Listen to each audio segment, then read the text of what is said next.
What I want is for people to think about their marital beginnings through the lens of divorce. I want them to ask questions like, how is marriage a sacrifice but an exchange of sacrifice? How do we think about our exchange? Secondly, how do we think about childcare and deal with the fact that there is no such thing as free childcare?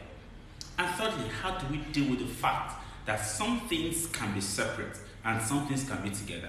And if we don't think about it or discuss it, then it will be part of the joint enterprise. Hello there, and welcome to my YouTube channel. My name is Felicia Francis, and I will be sharing my thoughts on the topic looking at marriage through the lens of divorce, or better put, how understanding divorce can help your marriage. Simply looking at it from the angle of, if you think about divorce before you get married, then it will help your marriage. I'll see you when I return. Don't go anywhere. Welcome back. Till death do us part is what we all say when we get married. When we get married, we make vows. Vows such as to love, to honor, to forsake all others, or as a friend of mine put it, not to leave dirty plates all over the drainers, not to leave shoes scattered around the house, etc. Now, we may fall short of some of our promises, or some of the time we may fall short of them, but one that will always hold true, whether in marriage or in divorce, is till death do us part. And that's because spouses are bound together by their decisions in marriage and in divorce. And so even when you divorce, it is still till death do us part, based on some decisions that you would have made when you got married. And as such, I read something somewhere about along the lines that says you should always marry your second husband first. I mean, it made more sense when I heard another saying that it's sweeter the second time. Now let's look at what this particular saying is just briefly. Because you want to ask that what exactly does this statement or does this statement mean? It didn't mean that Mr. Right is somehow waiting behind the door to be number two. It meant that if you want to understand what makes a marriage work, you should think about how a marriage ends. Divorce makes extremely explicit what the tacit rules of marriage are. And everyone should understand those rules, because doing so can help build better marriages from the beginning and not necessarily just get in. Now, I know it doesn't sound like what you want to hear or what you believe in, but sometimes the things we do out of love can be the very things that make it hard for love to last. And the reason why I think this is so important is that I think that everyone should be having some of these painful, crucial, and yet critical conversations that divorced people experience.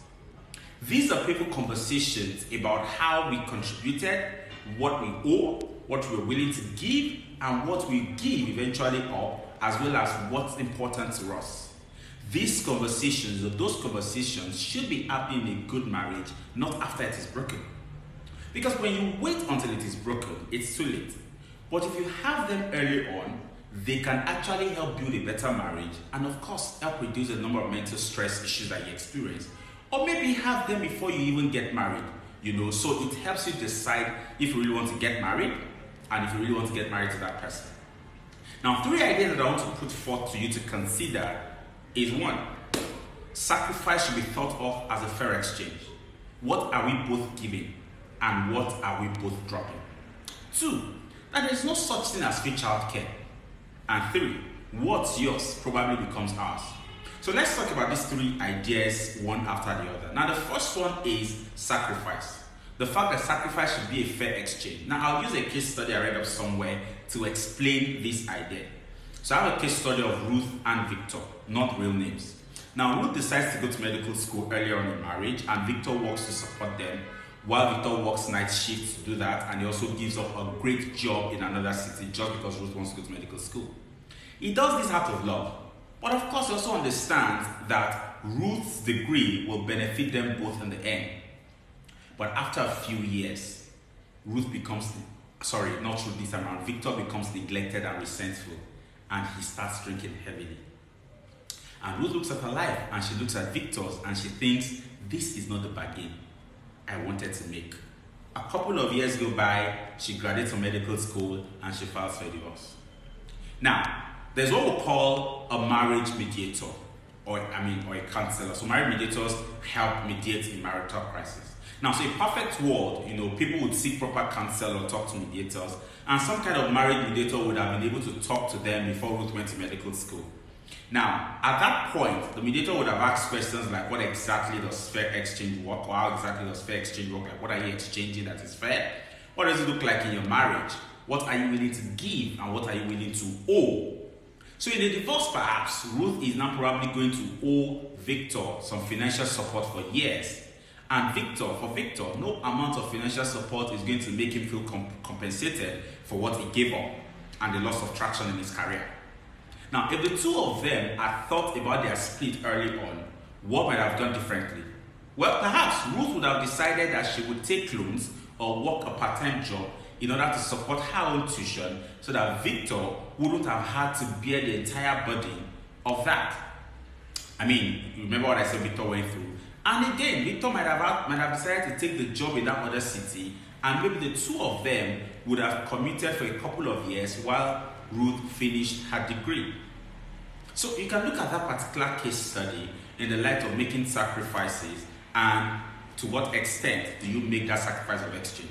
Now let's get another couple to discuss the idea of childcare, and that is Cassius and Aliyah. They live in a big city. They have 2 children. They both work. Cassius gets a job in a small town, and they decided to move there together. And Aliyah quits her job to look after the children full-time. Now Cassius lives behind an extended family, his friends, and the job that he really liked. And in that small town, he begins to feel isolated and lonely. And 10 years later, Cassius has an affair and things fall apart. Now let me take you back to the story or the concept of a mediator. Now, the married mediator would have come in before they moved and before Cassius quit his job, and might have been able to help them with their choices of childcare. Questions like, what do your choices about childcare do to the obligations that you have to each other? How do they affect your relationship? Because you have to remember that there is no such thing as free childcare. Someone is paying for it, something is paying for it. So if the two of them had thought about the split beforehand, they would have done differently. They would have done things differently. Maybe Cassius would have realized a little better how much our family or his family and his friends were important to him precisely, and in what he was taking on, which is full-time parenthood. I'm sorry, I meant to say Aliyah. And perhaps Cassius, in weighing the excitement of the new job, would have thought about what that would mean to the cost of his partner and the children, or the debt that he owed as a result of his wife taking up the full-time parenthood. Now let's look at the third idea, and I'm going to cycle back to the case study of Victor and Ruth. Now Ruth had an inheritance from her grandfather before the marriage, and then when they got married, she bought a home, and Ruth put that inheritance toward a down payment on that home. And then Victor, of course, worked to make the mortgage payment, and all of their premarital and marital properties became joint. Mr. and Mrs. Victor Ruth, whatever it is. So in the split, what's going to happen? They are going to have to sell their house and split the proceeds, or one of them can pay the other person out.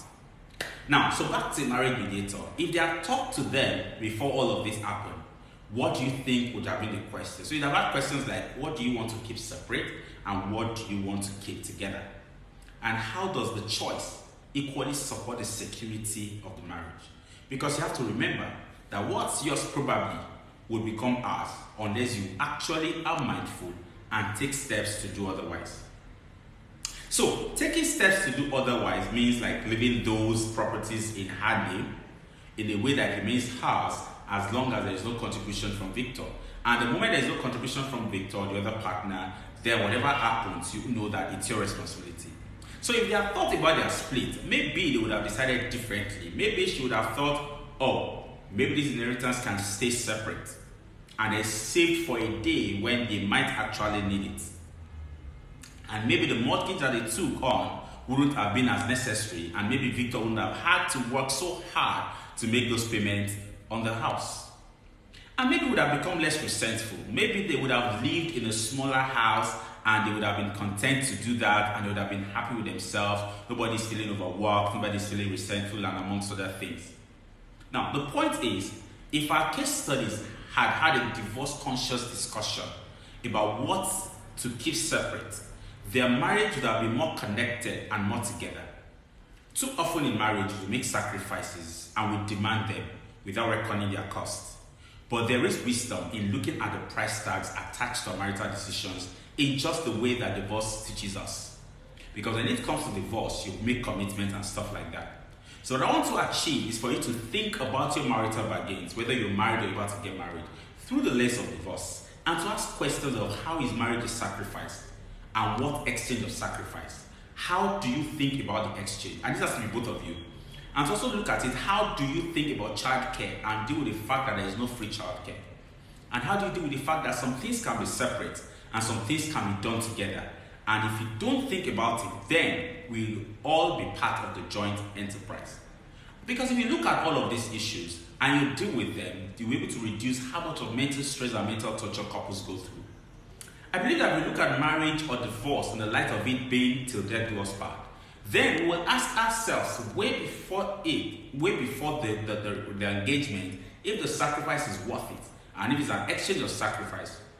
If we have this mindset and we see it manifest, perhaps we can see a reduction in the number of mental breakdowns that stem from marriages. And so it's pretty important that we can look at this and have these conversations and be sure that we put these things in the right perspective. Have a mediator talk to us about it. Don't ask them to come in when the issue arises, but engage them, counselors, mediators, before it even arises.